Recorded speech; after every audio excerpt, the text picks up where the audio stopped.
नमस्कार जोहार, स्वागत करता हूं आप सभी का आज़ाद जेपीएससी एकेडमी के आपके अपने वृत्त मंच पर।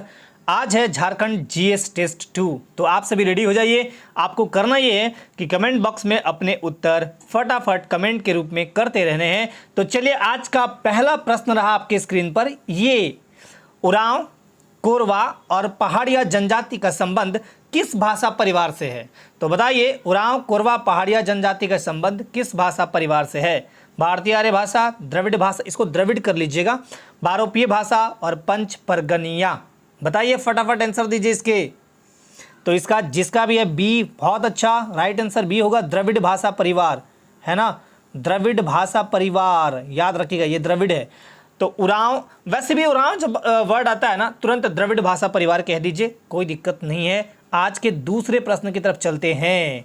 तो दूसरा प्रश्न है आपकी स्क्रीन पर। ये किस त्योहार में अविवाहित युवतियां एक बांस के सुसज्जित चौखटे को रंगीन कागज से सजाकर पास की नदी को समर्पित कर आती हैं? बताइए।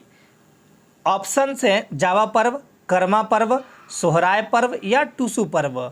फटाफट आंसर दीजिए। किस त्योहार में अविवाहित युवतियां एक बांस के सुसज्जित चौखटे को रंगीन कागज से सजाकर पास की नदी को समर्पित कर आती है? तो इसका जो राइट आंसर होगा, जिनका भी आ रहा है डी, वेरी गुड, इसका है राइट आंसर टूसू पर्व। ठीक है, आज के तीसरे प्रश्न की तरफ चलते हैं। झारखंड की उस जनजाति का नाम बताएं जहां दूल्हा सभी वैवाहिक खर्चे उठाता है। क्या बात है, दूल्हा ही सब खर्चे उठाएगा। बताइए फटाफट, तीसरा का आंसर क्या होगा? तो देखिए, इसका तीसरा का जो राइट आंसर होगा वो होगा माल पहाड़िया। इसका जो राइट आंसर होगा वो होगा माल पहाड़िया, जिनका भी 3 का सी है, वेरी गुड। चौथे प्रश्न की तरफ चलते हैं। JSDMA यानी Jharkhand state disaster management authority, Jharkhand state disaster management authority, Jharkhand राज्य आपदा प्रबंधन प्राधिकरण किस वर्ष गठित हुआ था? आज का चौथा प्रश्न बताइए। 2008, 2009, 2010, 2011। चलिए बताइए इसका आंसर। वाह, सी, जिनका भी है सी, वेरी गुड, जिनका भी उत्तर सी है, वेरी गुड, जिनका भी आंसर सी आ रहा है, वेरी गुड, है ना। 28 मई, याद रखिएगा, 28 मई 2010 को इसका गठन हुआ था, JSDMA, है ना। तो 28 मई 2010। आज के 5वें प्रश्न की तरफ, वेरी गुड। लेसिफर लक्का से निम्न में से किसका उत्पादन किया जाता है? लेसिफर लक्का, कुछ लोग नया नाम सुन रहे होंगे। लेसिफर लक्का, बताइए, लाह, रेशम, शहद या लीची? लेसिफर लक्का, तो देखिए मैंने ये पढ़ाया भी है। लेसिफर लक्का होता है लाह के लिए, है ना। और लाह अनुसंधान केंद्र आपका कहाँ है? तो ये है आपके नामकुम, रांची में। नामकुम, रांची में है लाह अनुसंधान केंद्र। 1924 में गठित हुआ था।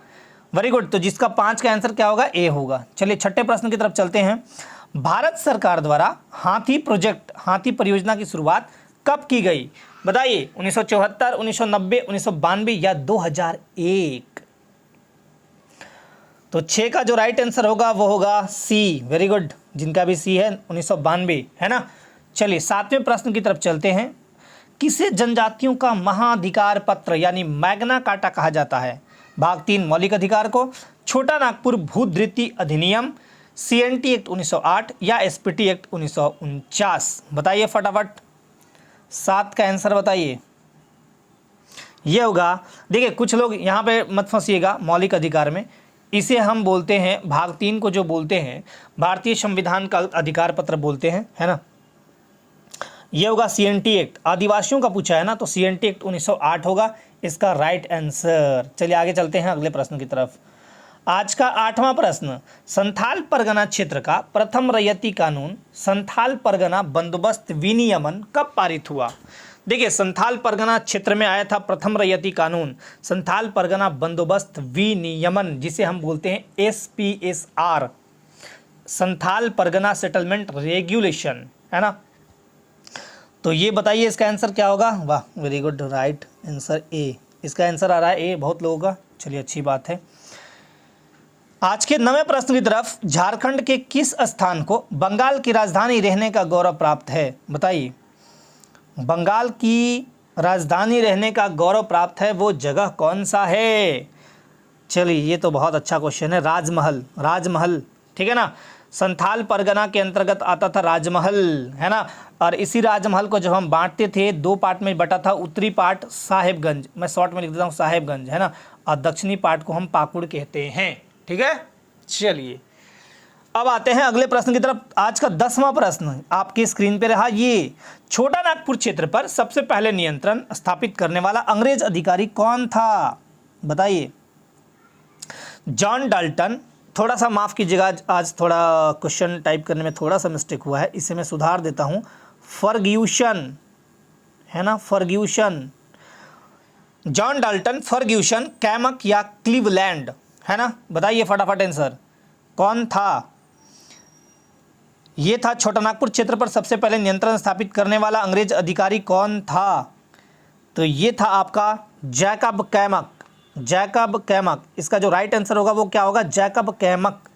Very good. अगले प्रश्न की तरफ, आज की 11वें प्रश्न की तरफ। बिहार सरकार ने संथाल परगना इंक्वायरी कमेटी का गठन कब किया था, इंक्वायरी कमेटी का गठन कब किया गया था बिहार सरकार द्वारा, फटाफट आंसर दीजिए। 1932, 1934, 1936 या 1937। एक बार मैं क्वेश्चन रिपीट कर दूं, बिहार सरकार ने संथाल परगना इंक्वायरी कमेटी का गठन कब किया गया था, मतलब कब किया था, तो इसका आंसर जो होगा राइट वो क्या होगा, डी, जिसका भी आ रहा। वेरी गुड, 1937 में किया था। और जो गेंजर साहब थे वो 1935 में रिपोर्ट दिया था, उसी के आधार पे फिर बाद में बिहार सरकार ने ये कमेटी गठित की थी। आज के 12वें प्रश्न की तरफ चलते हैं। झारखंड की किस नदी को किकट या बमागधी, बमागधी भी कहा जाता है, एक बार मैं इसे बता दूं, बमागधी, यहाँ पे क्या लिखा हुआ है, बमागधी, है ना, थोड़ा सा सुधार लीजिएगा, आज थोड़ा टेक्निकल इशू के चलते थोड़ा टाइपिंग में मिस्टेक हुआ है, कहीं कहीं माफ़ी चाहता हूं उसके लिए। झारखंड की किस नदी को किकट एवं बमागधी नदी भी कहते हैं, बताइए फटाफट आंसर दीजिए। तो ये नदी है पुनपुन, जिनका भी आंसर पुनपुन नदी आ रहा है, पलामू का नदी पुनपुन। वेरी गुड, आंसर सही बी। चलिए 13वें प्रश्न की तरफ चलते हैं। भारत छोड़ो आंदोलन के दौरान सरस्वती देवी के नेतृत्व में एक जुलूस का नेतृत्व झारखंड के किस शहर में किया गया था, वो शहर का नाम बताना है, वो शहर कौन सा था, बताइए फटाफट आंसर इसका। भारत छोड़ो आंदोलन के दौरान सरस्वती देवी के नेतृत्व में एक जुलूस का नेतृत्व झारखंड के किस शहर में किया गया था, वो शहर कौन सा था, वो शहर था आपका हजारबागों का शहर, हजारीबाग। वो शहर कौन सा था, तो हजारीबाग, जिनका भी डी आंसर है। Very good. आज के 14वें प्रश्न की तरफ चलते हैं। बिरसा भगवान जैविक उद्यान से संबंधित सही तथ्य चुने, इसमें से सही तथ्य बताना है। कल मैंने एक ट्रिक बताया था एक्चुअली आप लोगों को, अगर उस ट्रिक को आप पकड़ेंगे तो बहुत ही बढ़िया रहेगा। और मांझी रांची में स्थित है, ये 1954 में ये स्थापित है, सपही नदी के तट पर है, या उपरोक्त सभी। जो आज नया ये वीडियो देख रहे होंगे उनके लिए मैं बता दूं कि जब भी आयोग इस प्रकार के प्रश्न पूछती है, या तो देती है A+B दोनों या उपरोक्त सभी, तो आपको अगर आंसर बिल्कुल नहीं पता हो तो इसको टिक कर दीजिए। कभी कभी A+B दोनों देती है या B+C जो भी है, और कभी कभी उपरोक्त सभी। आयोग जो कि JPSC के बारे में केवल बात कर रहा हूं मैं, तो आप सभी या A+B, यहाँ पे क्या करिएगा, उपरोक्त सभी, जिनका भी आंसर डी है। वेरी गुड, कल वाले तो सब सही करेंगे, है ना, तो ये करिए। अगर आपको उत्तर पता नहीं हो तब, तो ये तीनों इसमें सही है। चलिए आज के 15वें प्रश्न की तरफ चलते हैं। कोयला उत्पादन की दृष्टि से झारखंड का भारत में कौन सा स्थान है, आंसर सोच समझ के दीजिएगा, बताइए। उत्पादन की दृष्टि से झारखंड का भारत में कौन सा रैंक है, वाह वेरी गुड, जिनका भी उत्तर सी है, तीसरा। अब मैं बता देता हूं कौन है। एक्चुअली देखिए, भंडारण और उत्पादन की दृष्टि से, तो पहले मैं उत्पादन की बात करूं, पहला नंबर है छत्तीसगढ़, मैं शॉर्ट में लिख दिया। उसके बाद है उड़ीसा, उड़ीसा को अब उड़ीसा कहते हैं। देन आपका झारखंड है। ये उत्पादन की दृष्टि से है, कैसे है, उत्पादन की दृष्टि से, राइट। और अगर मैं वही बात करूं भंडारण की दृष्टि से, अगर मैं बात करूं भंडारण की दृष्टि से, मतलब स्टोरेज, भंडारण, तो भंडारण में देखिएगा ये है झारखंड नंबर 1 पे, देन आपका ओडिशा, कभी कभी छत्तीसगढ़ भी आ सकता है ना, और फिर है छत्तीसगढ़, ठीक है। तो इसका जो राइट आंसर होगा वो होगा सी, तीसरा, है ना। चलिए, कोयला उत्पादन की दृष्टि से झारखंड का भारत में कौन सा स्थान है, तीसरा, राइट। चलिए आगे चलते हैं 15 के बाद 16। एक चीज़ मैं बता देता हूँ आपको, कभी कभी क्या होता है ना, जैसे खनिज या फिर अनाज यानी खाद्यान्न उत्पादन में कोई स्टेट आगे है तो कोई पीछे, होते रहता है ये, हर साल 2 साल 3 साल में बदल भी सकते हैं, नहीं भी बदलते हैं। जैसे जूट उत्पादन में बात करूँ, पश्चिम बंगाल है ना, कभी कभी बांग्लादेश आगे निकलता है, कभी भारत आगे निकल जाता है। खैर 16वें प्रश्न की तरफ चलते हैं। प्रसिद्ध हिंदी नाटक ग्रह का फेर, इसके रचयिता कौन है? बताइए आंसर फटाफट। ग्रह का फेर किसने लिखा? आप लोग भी ग्रह में फंस गए है ना। चलिए 16 का आंसर बताइए। चलिए रामदीन पांडे, सिद्धनाथ कुमार, अनंत सहाय अखौरी या द्वारिका प्रसाद? जिसका भी आंसर सी है, वेरी गुड, अनंत सहाय अखौरी इसका राइट आंसर होगा। 17वें प्रश्न की तरफ चलते हैं। आज के 17वें प्रश्न की तरफ। मरंग घोड़ा नीलकंठ, यहां पे कर लीजिएगा आप नीलकंठ, ठीक है ना, इसे मैं इसे कह देता हूं नीलकंठ। मरंग घोड़ा, मेरा भी पेन आज चल नहीं रहा है ना। नीलकंठ, मरंग घोड़ा हुआ नीलकंठ, मरंग घोड़ा हुआ नीलकंठ। तो इसके रचनाकार कौन है? मैं बोल देता हूं, आप सुन लीजिएगा, थोड़ा माफी चाहता हूं आज के लिए। मरंग घोड़ा हुआ नीलकंठ, इसकी रचनाकार महाश्वेता देवी, विक्टर प्रभु नारायण या महुआ माझी? यहां पे भी सुधार लीजिएगा थोड़ा सा, यहां क्या होगा? महुआ माझी है ना, महुआ माझी, महुआ माझी। तो इसका जो राइट आंसर होगा वो यही होगा, डी, महुआ माझी। और ये आपके एग्जाम्स में प्रश्न पूछे भी गए हैं। आज के 18वें प्रश्न की तरफ चलते हैं। झारखंड का हम्पी किसे कहा जाता है? तो झारखंड का हम्पी किसे कहा जाता है? फटाफट आंसर दीजिए आप। रामगढ़ किला, गुमला के स्थित दोईसा किला, हजारीबाग का पद्मा किला या राजमहल का तेड़ियागढ़ किला? देखिए झारखंड का हम्पी कहा जाता है गुमला में स्थित दोईसा का किला। अब आपको बता दें, हम्पी कहा जाता है एक्चुअली, है ना, हम्पी ये है नवरत्नगढ़ किला। कौन सा? नवरत्नगढ़ किला, नवरत्नगढ़ किला। इसे बनवाया कौन था? ये है एक्चुअली कहाँ है? तो गुमला में, जिसे हम दोईसा का किला भी कहते हैं, क्योंकि दोईसागढ़ में नागवंशी राजाओं ने इसे बनाया था। तो 18 का आंसर होगा बी। आज के 19वें प्रश्न की तरफ चलते हैं। 1981 में गठित बिरसा कृषि विश्वविद्यालय का उद्घाटन किसने किया था? चलिए, बिरसा कृषि विश्वविद्यालय ये रांची में है, इसका उद्घाटन किसने किया था? 19 का आंसर बताइए फटाफट। चलिए वाह, ए। चलिए ये इस समय थे पीएम इंदिरा गांधी, तो इंदिरा गांधी ने इसका उद्घाटन किया था। आज के 20वें प्रश्न की तरफ चलते हैं। किस तिथि को राष्ट्रपति द्वारा बिहार राज्य पुनर्गठन विधेयक 2000 ईस्वी को स्वीकृति प्रदान की गई थी? चलिए बताइए। 25 अप्रैल 2000, 2 अगस्त 2000, 11 अगस्त 2000 या 25 अगस्त 2000? फटाफट आंसर दीजिए। राष्ट्रपति द्वारा स्वीकृति दी गई थी, यह प्रश्न पूछा गया है, तो इसका आंसर जो होगा वो होगा डी, यानी 25 अगस्त। मैं आपको यहां पे बता दूं कि 2 अगस्त 2000 को लोकसभा, 11 अगस्त 2000 को राज्यसभा और 25 अगस्त 2000 को प्रेसिडेंट। इस समय प्रेसिडेंट कौन थे? तो के.आर. नारायणन थे, ठीक है, के.आर. नारायणन थे। चलिए आज के अगले प्रश्न 21वें तरफ चलते हैं। मानकी मुंडा शासन व्यवस्था किस जनजाति से संबंधित है? मानकी मुंडा के बारे में पूछा गया है। ये प्रश्न प्यारा प्रश्न है। मानकी मुंडा है हो जनजाति से संबंधित, ठीक है। चलिए अगले प्रश्न 22वें की तरफ चलते हैं। नागवंशी राजाओं ने किसे कर वसूलने का आदेश दिया था? नागवंशी राजाओं ने किसे कर वसूलने का आदेश दिया था? तो 22 का आंसर बताइए। जमींदार, मनसबदार, खुटकट्टीदार या भूइहर? 22 का जो राइट आंसर होगा वो डी, यानी भूइहर। जिनका भी डी है वेरी गुड।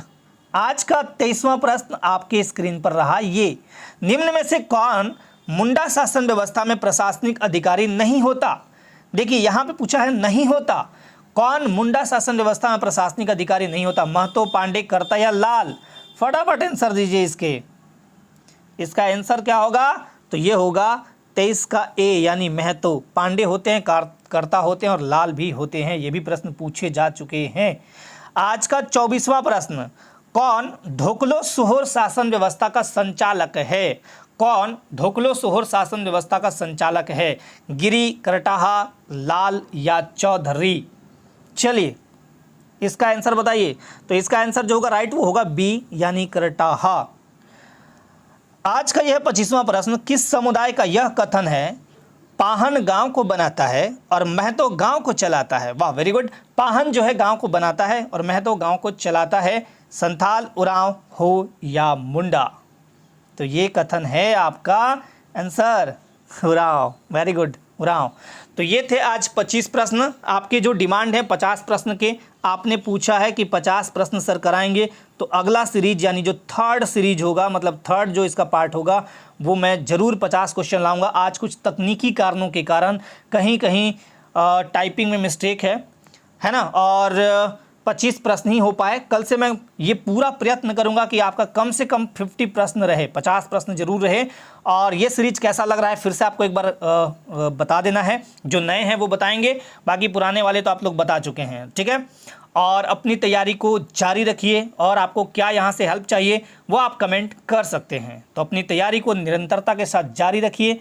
आज के लिए आप सभी को बहुत बहुत धन्यवाद, और नित्य प्रतिदिन आप अपनी तैयारी को गति देते रहें, अपने तलवार को पजाते रहें। युद्ध करने आप ही को जाना है, यहाँ से मैं मोटिवेट कर सकता हूँ, ठीक है।